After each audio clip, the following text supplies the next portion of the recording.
Dalam perjalanan hidup, kita menghadapi cubaan dan ujian yang sukar. Namun, waktu-waktu seperti ini membangunkan kekuatan dan ketabahan dalam diri kita. Meskipun terkadang terasa seperti kita berjuang sendirian, percayalah bahawa Tuhan tidak pernah meninggalkan hamba-Nya.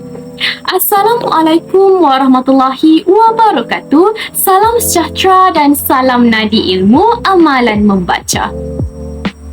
Tepian lembah si anak dara, tempat bermain gadis cuita. Salam sembah pembuka bicara, awal bismillah mulanya kata. Nurjeha binti Baharudin nama diberi, pelajar tingkatan 4 dari Sekolah Menengah Kebangsaan Agama Sibu. Saya juga merupakan tokoh nilam bahasa Melayu bagi bahagian Sibu yang telah dicalonkan ke peringkat negeri Sarawak pada tahun 2018 yang lalu. Hadirnya saya di sini adalah untuk kembali bangkit untuk pencalonan tokoh nilam bahasa Melayu bagi kategori Sekolah Menengah. Sebelum lidah menutur kata, sebelum bibir manis bicara, marilah sama-sama kita mendalami, memahami dan menyelami sebuah karya yang berisi penuh dengan mutiara kata. Buku yang akan saya kongsikan kepada anda semua bertajuk Depresi, Healing Sebelum Hilang, karya Agung Aiman Bana. Karya ini mengandungi 175 halaman bercetak dengan 7 bab di dalamnya. Orang dulu-dulu kata, tak kenal maka tak cinta. Jadi, sebelum kita membelik setiap bait perkataan yang ada di dalam karya ini, moleklah sekiranya kita perkenalan dahulu dengan siapakah tenaga kerja di sebalik karya Depresi, Healing Sebelum Hilang ini. Buku ini telah diterbitkan oleh Syabab Quran Resource pada Jun 2023. Karya ini telah ditulis oleh Mujahid Aiman, seorang pengasas inspirasi sebuah gerakan kontemporari dakwah yang bermisikan penyebaran pelangi inspirasi kepada jiwa umat kini. Beliau juga bergiat aktif dalam mengadakan program tarbawi street dakwah menjelajah dari institusi dan pelbagai lagi aktiviti yang mampu mencetus motivasi dalam jantung hati, khususnya anak muda masa kini. Antara isi kandungan karya ini yang telah menambat hati saya ialah pada bahagian kedua muka surat 51 iaitu solusi. Pada bahagian ini, penulis telah berkongsi tentang sedikit inisiatif bagi menyelesaikan masalah depresi. Seperti mana teori depresi kognitif mengatakan, semakin banyak fikiran negatif yang difikirkan, maka semakin teruk depresi yang akan dialami. Berdasarkan teori berikut, boleh difahamkan bahawa tatkala semakin baik fikiran kita, maka semakin baiklah jua depresi yang sedang kita alami. Oleh itu, buku ini ada menjelaskan bagaimana penulis menjalankan terapi melalui teori psikologi iaitu reset, restore dan validate, yang konsepnya telah beliau aplikasikan selama dirinya dalam fasa depresi dahulu. Baik, saya akan menjelaskan berkenaan dengan konsep reset terlebih dahulu.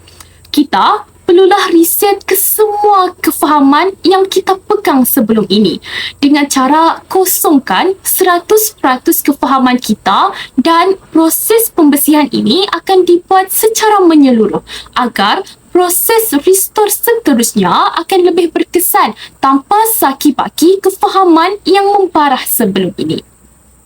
Sebagai contohnya, kita sering mendengar, kau tertekan sebab iman kau lemah.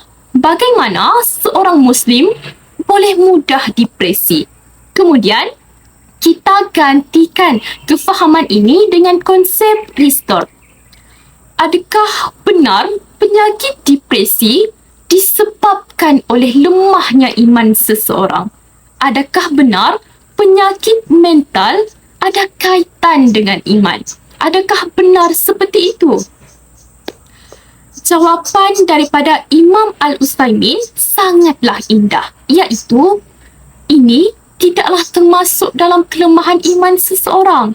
Kesemua ini termasuk dalam ujian yang Allah uji kepada para hambanya.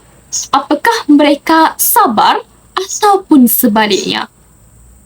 Sekiranya seseorang itu bersabar, sudah pasti dia akan menghadapi depresi dengan keimanan, iaitu kesabaran dan keredaan. Bulan semakin terang, bayang semakin jelas. Benarlah bahawa bukan semua depresi puncanya kerana lemahnya iman seseorang. Namun, banyaknya kesan-kesan negatif semasa ataupun selepas depresi puncanya kerana lemahnya iman. Kita bersangka baik kepada orang menghadapi depresi tanpa memberikan hukuman dan penilaian seakan-akan kita tahu ilmu gaib.